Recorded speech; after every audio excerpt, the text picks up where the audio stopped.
Welcome to Severe Weather Training. Washington and Oregon have established specific rules to protect workers during severe weather events.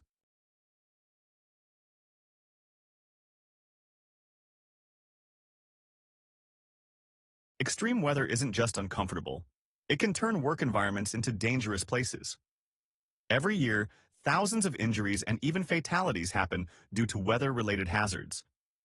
Cold stress can lead to serious conditions like frostbite, hypothermia, and trench foot. Snow and icy surfaces cause slips and falls. Slick roads often lead to vehicle accidents. Poor visibility makes it harder to work safely, especially around heavy equipment or moving vehicles. High wind can damage equipment or cause tip-overs. Lightning strikes are rare but life-threatening, and floodwaters may lead to vehicle damage and even drowning. Recognizing these risks and knowing how to respond can truly save lives and prevent serious injuries on the job. After taking this training, you will be able to identify the signs, symptoms, and appropriate first aid for cold stress conditions. Understand how wind chill can affect cold stress. Describe what can be done to protect employees from severe weather conditions. Apply best practices for preventing slips and falls in snow and icy conditions. List vehicle safety measures during extreme weather conditions, including impaired visibility scenarios. Identify flood-related hazards and what can be done to avoid them. Recognize the need to shut down some equipment operations in high winds. Explain when and how to take shelter to avoid lightning strikes according to our company's policy. Training is essential to raise awareness about severe weather hazards and safety measures. It helps employees recognize risks, respond appropriately, and protect themselves during extreme conditions. Early reporting of hazards or symptoms related to weather exposure is crucial for prevention. Initial training is provided for new employees, and refresher training is required at least annually for all employees. Slip and fall prevention is essential during cold and icy conditions. To stay safe, employees should wear footwear with good traction.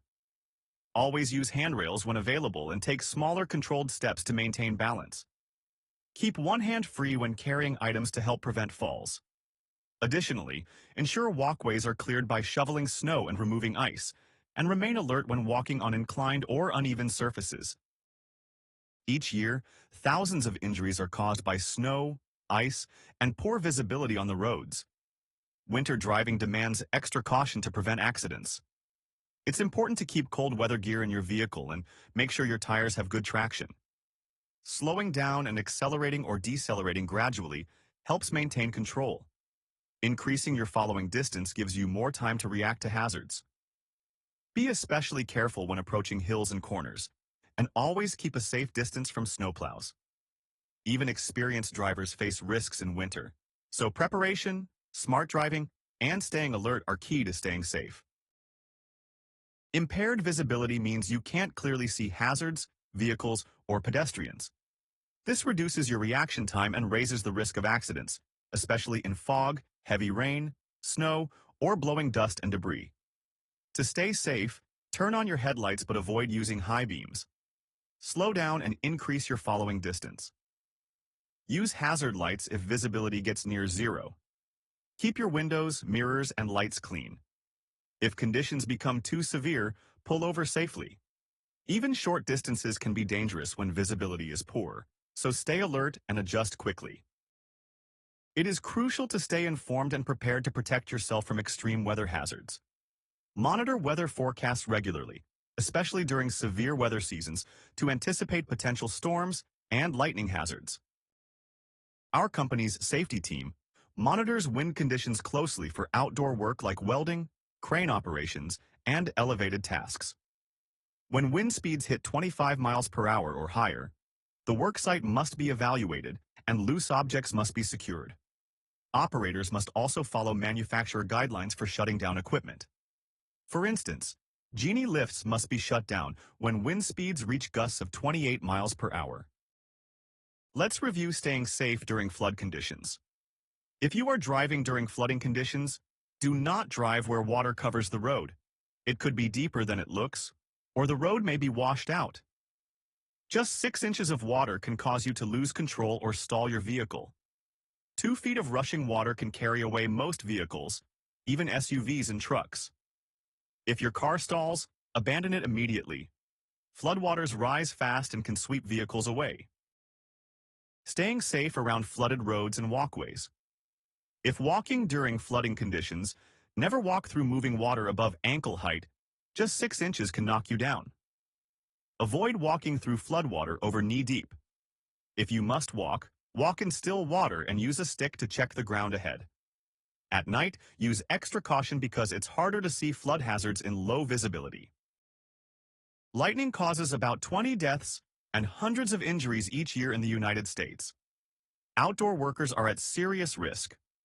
At our company, when lightning is detected within 10 miles of the work site, employees must immediately take shelter in buildings or rubber-tired equipment. To estimate the distance of a lightning strike, use the flash-to-bang method. Count the number of seconds between the lightning flash and the thunder, then divide that number by 5.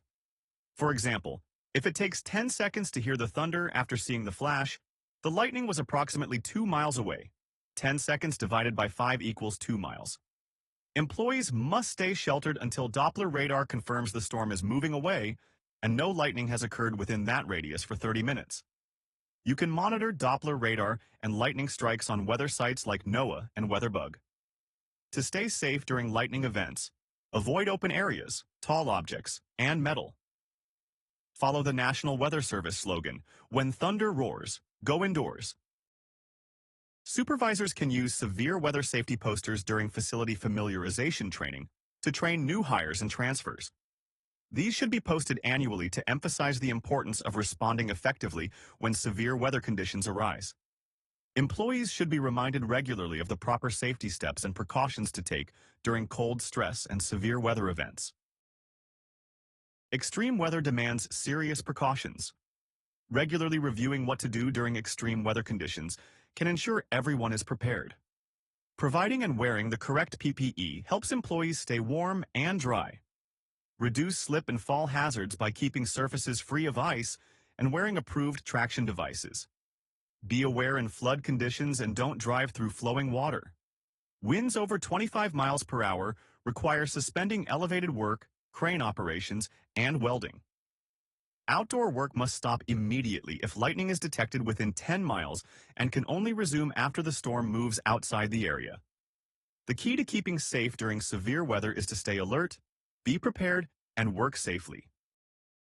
Cold stress can occur during extreme winter weather. Common types of cold stress include frostbite, where skin tissue freezes, hypothermia, where core body temperatures can drop to fatal levels, and trench foot, a painful condition caused by cold, wet conditions. Risk factors include low temperatures, wind chill, damp clothing, and cold water. Prevention starts with planning for cold weather and dressing in warm, dry layers. Frostbite has 3 stages. First is frostnip. The skin is red, cold, and numb, but it doesn't cause permanent damage. Next is superficial frostbite, where the skin becomes pale and hard, and blisters may form after warming. The most serious is deep frostbite, which affects deep skin tissue. The skin appears white or blue, and severe damage is possible. If frostbite occurs, move the person to a warm, dry area and stay with them. Remove any wet or tight clothing. Do not rub the affected area, as it can damage the tissue. Gently place the area in 105-degree water bath. Slowly warm the skin over 25 to 40 minutes. Puffiness, blisters, burning, or numbness can be expected. Once normal color and feeling return to the skin, dry and loosely wrap the area with a sterile bandage. Do not rewarm the skin if there's a chance the area might freeze again, and seek medical attention as soon as possible. Hypothermia happens when the body temperature drops below 95 degrees Fahrenheit. Signs of hypothermia include fatigue, drowsiness, and shivering. Cool, bluish skin, slurred speech, clumsy movements, and signs of confusion or irritability are also symptoms of hypothermia. If you suspect someone is suffering from hypothermia, do the following.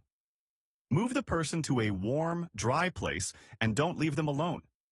Call 911 and report that you suspect the person is suffering from hypothermia. Remove wet clothes and cover the person with warm clothes or blankets. If they are alert and oriented, offer them warm, sweet drinks.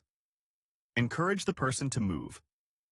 If available, use warm packs on armpits, groin, neck, and head to help raise their body temperature. Trench foot happens when feet are exposed to cold, wet conditions for long periods. It damages the skin, blood vessels, and nerves, but it's usually less severe than frostbite. It's caused by prolonged exposure to cold water or damp environments. Symptoms include redness, swelling, numbness, and pain. The feet may look blotchy or develop blisters, and if left untreated, it can lead to infection. To prevent trench foot, keep feet dry and warm, change wet socks and footwear often, and avoid tight shoes that reduce circulation. Seek medical attention if symptoms get worse. If you're unprepared for cold temperatures and wind, your risk of developing hypothermia and frostbite goes up significantly. Wind chill speeds up heat loss from your body, especially from exposed skin, making frostbite more likely.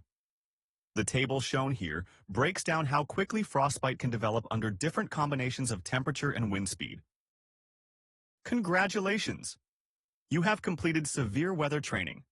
To get credit for the class, you must take the severe weather exam.